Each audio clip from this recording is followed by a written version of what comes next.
just like that, majority of the fab work's done on the golf cart now. Let's have a bit of an in-depth view on how we managed to get to here. So first thing we need to do to make this wastegate pipe is we need to flare this out. So I've never done this before, and this is the only bit of stock I've got that I can machine down to hopefully flare it out. So we'll give it a go. I'm not too sure if it's going to work, but no harm in having a go anyway. Seems to be working so far. I thought the alley might have been too soft, so here we have it, it's flaring it out. You guys are flare all done, pretty happy with that. I've never made a flare before, and look at that. I just happened to randomly stop the machine to check it and it was bang on the size, like you can't complain. So how much nicer does that look, that transition there, compared to throwing that in there and then trying to fill that up with weld. So pretty happy with that. I need to make a die out of some more suitable material. Obviously the aluminium was a bit too soft and I dug into it, to be expected, but that's all I had in that diameter to open up to that shape. So yeah, I think what I might do is get a bigger billet and machine it up so I can do from like, I don't know, maybe an inch up to 4 inch, because that's probably the biggest tubing size I'd ever use. So yeah, pretty happy with that anyway. So what we need to do now is we're going to mark out the, well, basically want to shorten this down. So how I do that is I've already got a little mark here, you probably can't see it through the lens, but all I do is find something that's the same height and then scribe around it like this. So there's probably better ways to do things, but this is just the way I've figured out to do things myself at home with what we have. And you really need to get a height gauge and a marking table, and then we can do that properly. But there we have it. So I want to cut that much off. Reason being is I don't want to have I don't want to have basically 3 of the same size. I sort of want to drop this down in size, and I'm going to stagger it behind the main pipe. So the main ones will sit out here and this one will be slightly offset in a bit and a bit smaller, just look a little bit nicer, I think. So yeah, let's cut that off and yeah, start welding everything up. Here we have it all cut off. Reason why I like to mark it out in that method, because you can't use the cable tie trick on this one for obvious reasons. It's a tape and it's just going to slide off and end up a bit skew if you mark it. But it goes to show how relatively accurate you can get it by doing something like that. So I haven't lynched this, as you can see. I just used the cut-off wheel, and if you ever look down there are no gaps whatsoever. So pretty happy with that. So you can see the difference in size now. Not too sure if you can tell, but this is a lot smaller. I just didn't think it would look right having, I think it's 2 inch we've got going into here, or 2.5 inch. So this is 3 inch, right? That's right. 2.5 inch to 3 inch. And then you got like an 1 and 7/8 tube going into a 3 inch exit. Just wouldn't look quite right. So yeah, I think it's gonna look a bit nicer like that once it's staggered. So now we can start making it up. So I made a start on our wastegate pipe. It wasn't worth recording this section because this is V-band. You can rotate it and put it any position you want. But this is where the best part of the laser comes into it. So I've never used the laser until basically this year when we started the RX2 project. I've seen SS Customs use it to do all of his exhaust and stuff. I was thinking, man, that'd be so handy. And it is honestly a game changer. And that's how I managed to get all this card here real symmetrical. So basically you got a real hard datum point and you just know exactly where the center of everything is. So obviously where the center of that is, you can see the center of that weld there. That's the center of the dump pipe, the center of the turbo, the center of the whole cart. So therefore you can work either side of that and you know everything's going to be accurate. So as you can see, we put our straight there, 90-degree bend here, and you can see our first little mark there. So right there was the center of the dump pipe and going to be the center out here. So therefore all I need to do was mark up the center of this, and we've done that on the bench real easily. So how I marked out a center, here's one I've sort of roughed out again. Just measure it, and then we know that's going to be our center. So when you put that on there, you don't need to clock it, you don't need to do nothing. You know that's going to be exactly in the center, and that won't be twisted that way, it won't be twisted that way. And then if you look at it down here, it is bang on in the center. So that was a pretty cool trick while basically using a laser. So those lines don't lie, and yep, very happy with that. So what we need to do now is make up our next pipe, and this is going to be the determining factor on what we do here. So say if that one, oh, don't know if I'm going to get this one. So if that one's going to sit like that, as you can see the angle's going the wrong way, so we actually need to cut it square down here, and I'll show you how we're going to mark all that out. So what I'm going to do, I've exaggerated the laser, so as you can see it's a bit crooked. So what I'm going to do is align that up with the weld. Obviously it'll be a bit hard trying to do it on the tip because the laser will be off the end, so I'll line up this weld roughly. I'm going to get the correct angle. Then all I'm going to do, because I've got this sitting behind me on the welding bench, roll the welding bench that way, And then we can bisect that pipe there. And once the laser hits that pipe to the same angle, we'll slide the cable tie across, mark around the cable tie, and that'll be the exact angle. And then after that will just be a bit of straight, that flared out straight we've used, to the tip. And that easy. So just like that, we'll push the table back, slid the cable tie forward, time to mark it out, cut it off, and that's going to be the angle. Job done.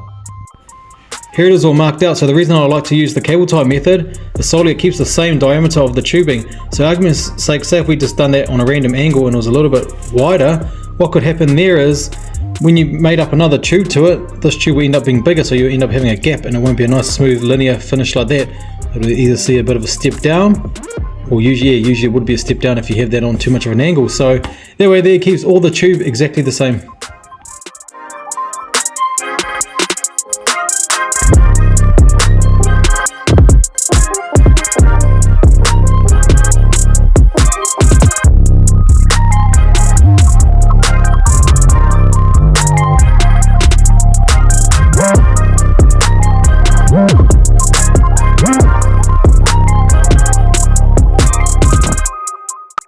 All tacked up now, got ample clearance there on the down pipe.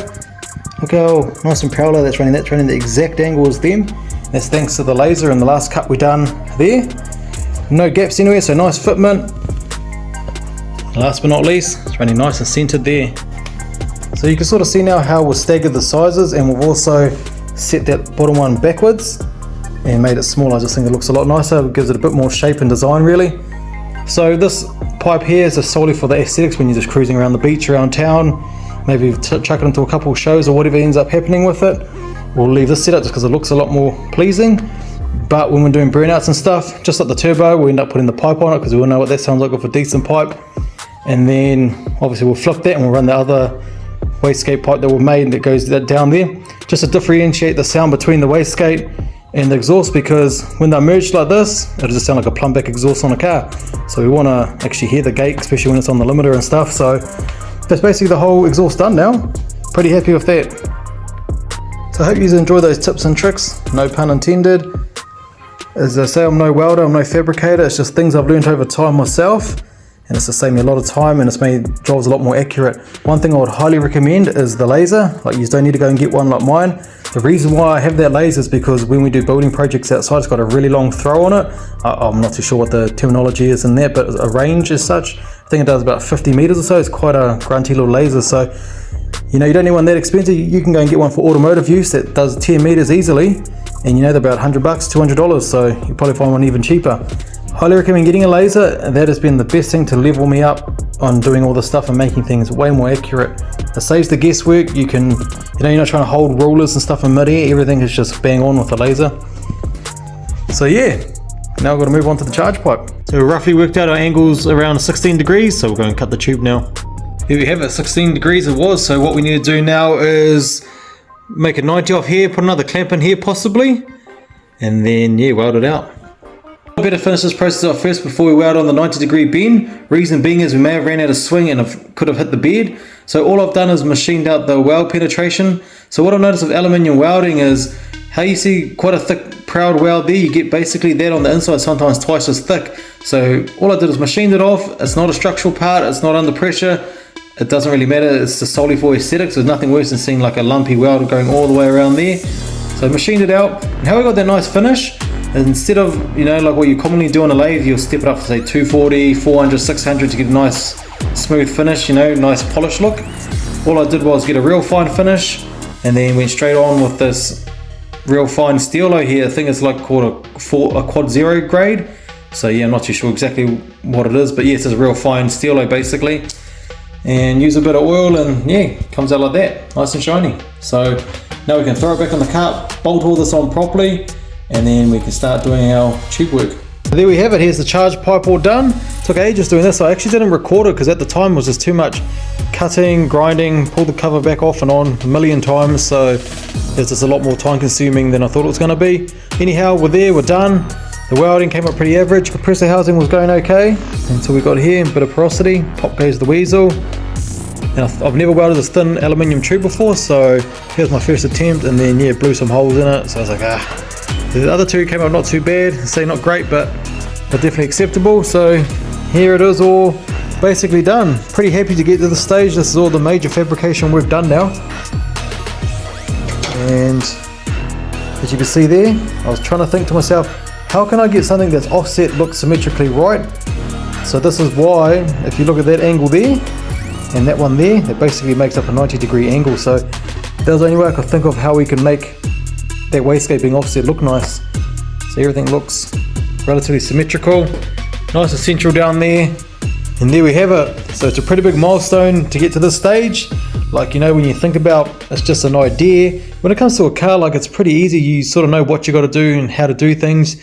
You can sort of search online, but stuff like this has never ever been done. So there we have the cart, all the major stuff done. Pretty happy now.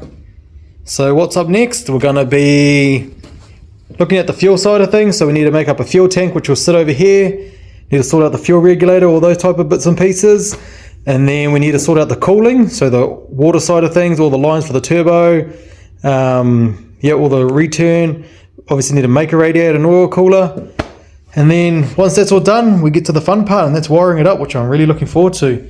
Because you know what happens after we've wired it up? Get started up. So there we have it.